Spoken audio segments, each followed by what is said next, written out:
I don't know what it was.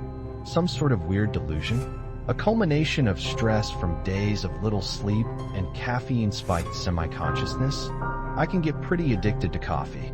But I'm not even sure what really happened last night. That moment when I left that conference building in Manhattan. Still, I remember everything. Sometimes I wake up at night with that warm, bitter taste in my mouth again, and I'm not sure if it's some sort of recurring dream. But it keeps happening, and I know I've been going back for more. It's happened over 10 times a month since it began 2 months ago. I rolled my eyes. Dude, just leave already. My colleague retorted, it's midnight, kid, and this is NYC. Pretty shady stuff can happen in the city. I tapped my watch. Julie will be here in 15 minutes, and my sis is always on time. I'll be fine. He got into his cab, flashing me an annoyed look. All right, try not to get mugged out here. See you later, kid. Whatever, Chad. I watched his taxi maneuver around the parking lot and then screech down the street. Then it was just me, alone in a deserted parking lot. Everyone had already left. There weren't any public benches of any sort, and I soon got bored standing and waiting. First I played Candy Crush, but my phone shut off inexplicably after 5 minutes, even though I remember charging it to full that morning. With nothing else to do, I started looking around. Just 10 feet away, I noticed a large, blue and lime green vending machine that I hadn't seen before. I must not have been paying attention. Since I was bored, I decided I'd waste $1 buying some overpriced snack just to pass the time. Julie was taking a long freaking time to get here. Anyway, it was a really weirdly designed machine, with all these carnival lights and little kid button things, like a clown-themed Nintendo game on crack. It looked like it was marketed to 6-year-olds who liked tie-dye and an overdose of colors. Across the top, it said, the all-new improved universal beverage and snack machine, in big, bold capital font. On the right side, it looked normal, with a bunch of letter buttons, a coin slot, and a change dispenser.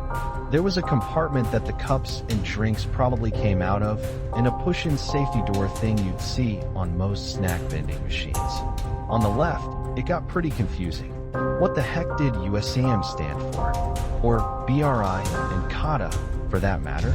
It was a weird menu in varying colors and fonts. There were columns and columns of initials, and I had no idea what any of them meant.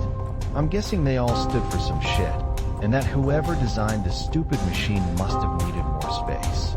Whoever made the thing must have been a raging sociopath, too, because everything was extremely overpriced. Apparently, use them cost $21,000. I thought I had miscounted the zeros or something, but I checked it a few times, and that's exactly what it said. Is stuff seriously more expensive in the city, or has inflation suddenly gone up when I wasn't paying attention? Russo was $10,000. Chino was cheaper, about $1,000. IDA was $500. I looked through the list and found one I could actually pay for. KNY, $5. I unfolded the paper bill from my wallet and shoved it up into the dollar slot. The machine buzzed for a second, and then the screen blinked, flashing out, /payment accepted /. I pushed out the letter buttons to spell KNY and hesitated. I was probably just wasting money, out of boredom, too, which made doing all this pretty pointless.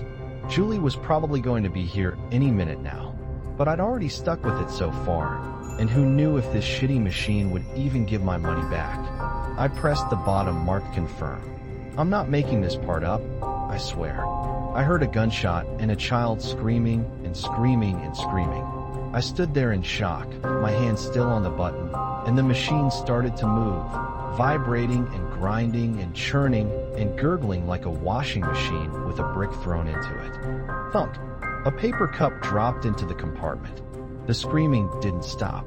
It went on for a while, relentless and pleading and never-ending. There were choking sounds, and suddenly, red. So much red. It was like cherry soda, but thicker and redder as it poured out into the cup in gallons and overflowed and kept going, frothing down the side of the machine and pooling around my shoes. Red liquid that smelled like blood. It didn't seem like it was going to stop. I just stood there and shut my eyes and tried to stop hearing as well, but the screaming wouldn't stop and kept going and going. There was a gasping sound, and then nothing but the trickling of the machine. Drip, drip, drip, then silence. I opened my eyes. I was standing in a pool of blood in front of that vending machine, my hand on the bloodied cardboard cup still in its compartment.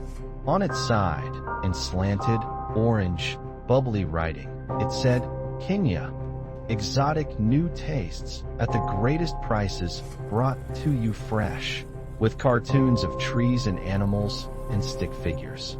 I felt like I was going to vomit. There was a rattle, and I heard the thud, thud, thud, thud of other parts dropping down within the bottom of the vending machine, probably against the snack door. I didn't even need to look to know what they were. The machine shuddered again, a belated final groan. Plop, a small splash. A few drops spilled and ran down the sides in my hands. I picked up the cup. Floating on the surface, staring back at me before it sunk down, was a human eye. 45 minutes later, I was in the front seat of Julie's car.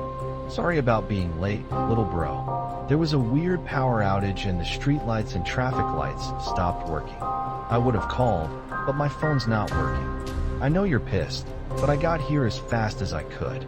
She glanced at me, then made a turn. I stared forward dispassionately. So, are you going to finish that coffee or what?